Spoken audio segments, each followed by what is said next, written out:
Walls from the Department of English. She will be talking about clones as flat characters and Kazuo Ishiguro's Never Let Me Go. Rachel. Thanks.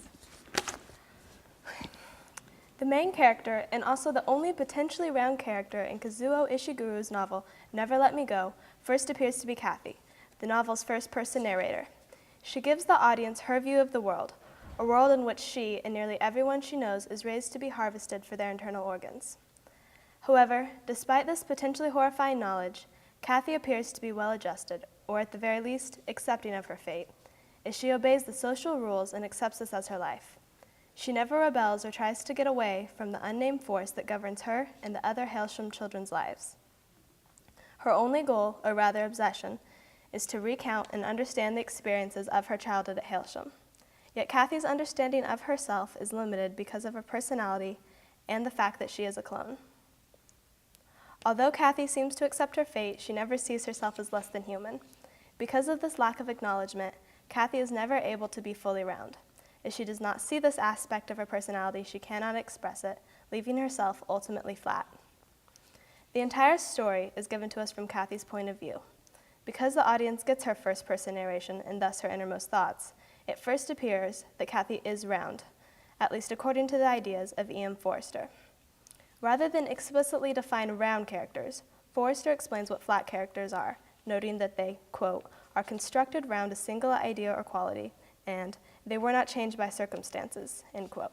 So, because Kathy changes, grows, and seems to have many aspects of her personality, she first appears as both the main and a round character.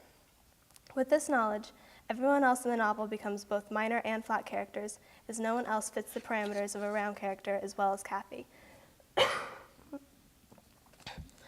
The idea of minor characters is developed further than Foster's ideas of flatness by Alec Wollock in his book, The One versus the Many.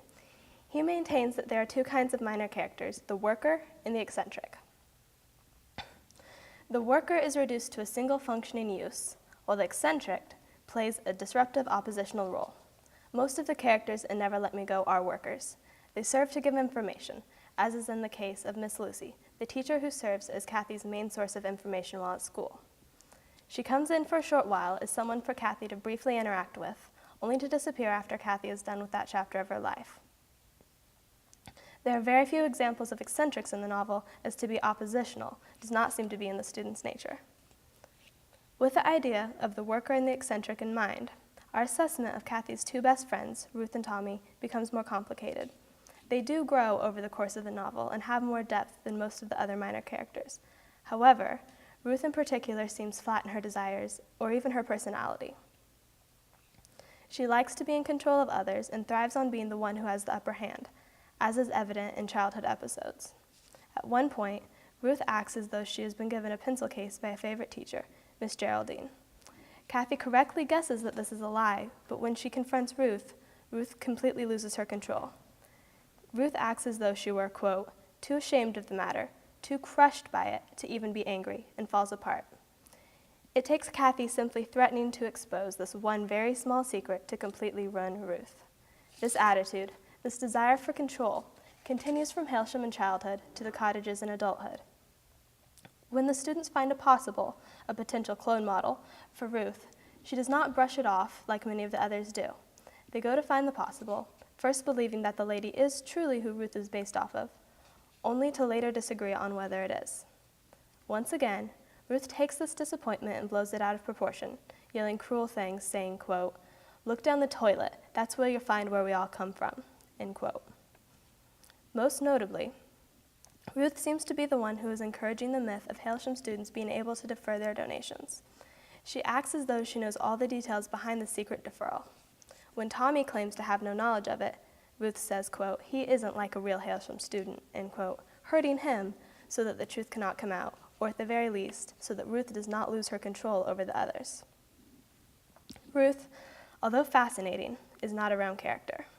She has one pattern of control that she exercises till the end. Even as she is dying, Ruth basically forces Kathy to become Tommy's carer, showing that even in death she struggles for control over others. So if she is flat, the question to ask is whether she counts as a worker or an eccentric. It seems more likely that she's a worker. though her character is literally killed within the story rather than just being allowed to fade away, and killing is something that Woolach generally associates with eccentrics. But other things suggest she is a worker as well, such as the fact that Ruth does not grate against her position and is absorbed as a gear within the narrative machine. Ruth's death becomes a tool that finally connects Kathy and Tommy, making her an important but flat worker. Tommy is also a flat character, but is much more difficult to sum up, almost to the point of being round. The main reason Tommy does not appear to be round is because of his rather random appearances. Unlike Ruth, who is a more constant presence, Tommy moves in and out of Kathy's life, making little impact in her life and seldom changing anything permanently.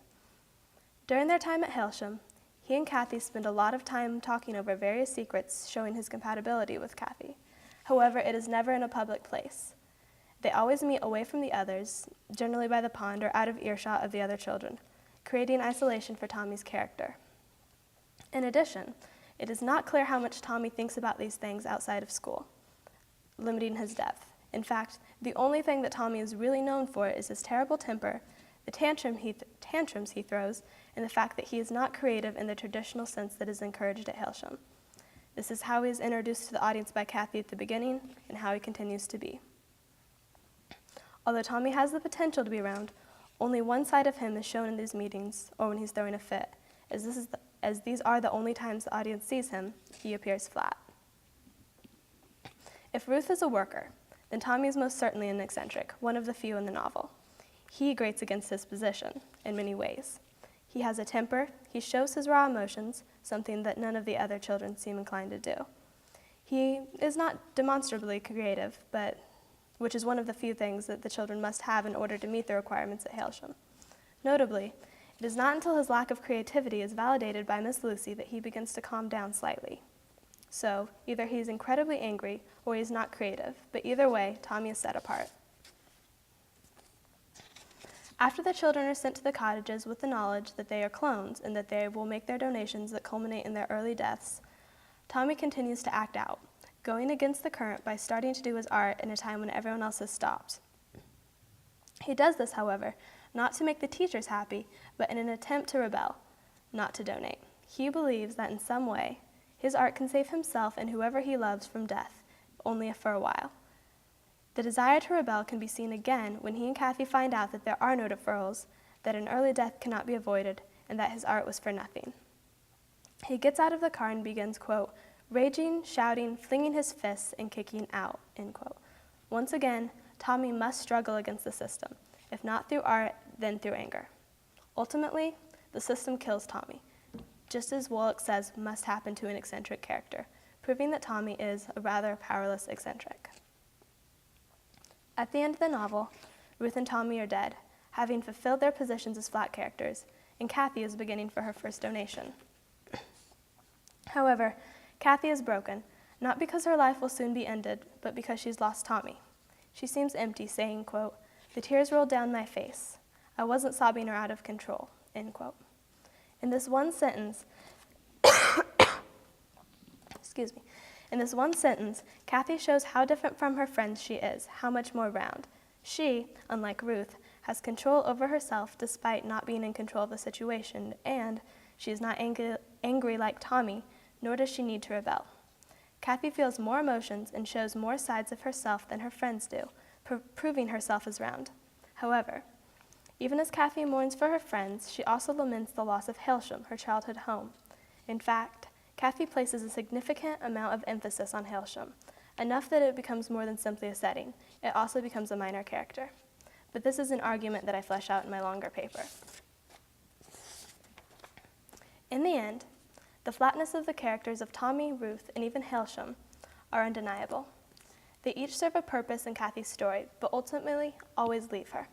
The minor and flat characters' presences in Kathy's life, however, are always well documented by Kathy herself, creating tension in the idea that Kathy is undeniably round. As already mentioned, Kathy appears round. She struggles for roundness in her emotions and in her attempts to grow. However, she too is stuck with one main desire: to document her experiences, so even her growth is written in meticulous detail. Although Kathy may write about a time in her life in which something happened to create a change in her, she represents everything in the same painstaking way. Thus, even if there is a change, Kathy always responds to it in the same way, negating the actual change. One of the many examples of this can be seen when Kathy and Ruth are children at Hailsham, waiting for the boys to play a trick on Tommy. Kathy reflects, quote, "I realized that for Ruth and the others, whatever the boys chose to do was pretty remote from us. For Ruth, for the others, it was detached, and chances are, that's how it was for me too. Or maybe I'm remembering it wrong. Maybe I did feel a little stab of pain," end quote. Kathy starts out strong, with a certain realization, not a life-changing one, but a realization that Ruth and the other girls were removed from what was about to happen to Tommy. Then she second-guesses herself, saying that her own memories of the event might be wrong, and that perhaps she was not removed from the event and so did not have a moment of realization. This sort of moment occurs over and over again. Kathy is so obsessed with correctly representing her life story that she not only records every detail, but re-records it in many different ways in an attempt to get closer to the truth, but actually only makes the facts more distorted. Despite this obsession with details or accuracy, Kathy never really bothers herself with what should be a huge factor in her life, the fact that she is a clone. As previously mentioned, Kathy seems to have accepted the fact that she is going to donate her organs until she dies, but she never gets upset like Tommy does. When Miss Lucy unequivocally tells the students that they are expected to donate their organs until they're dead, she claims that the students have been, quote, "told and not told. You've been told, but none of you really understand," end quote. This sums up Kathy's understanding of what she is perfectly. She knows that she is a clone and what that entails, but unlike her documentation of a trick played on Tommy, she does not want to, nor is she able to, dissect how it makes her feel and its impact on her life.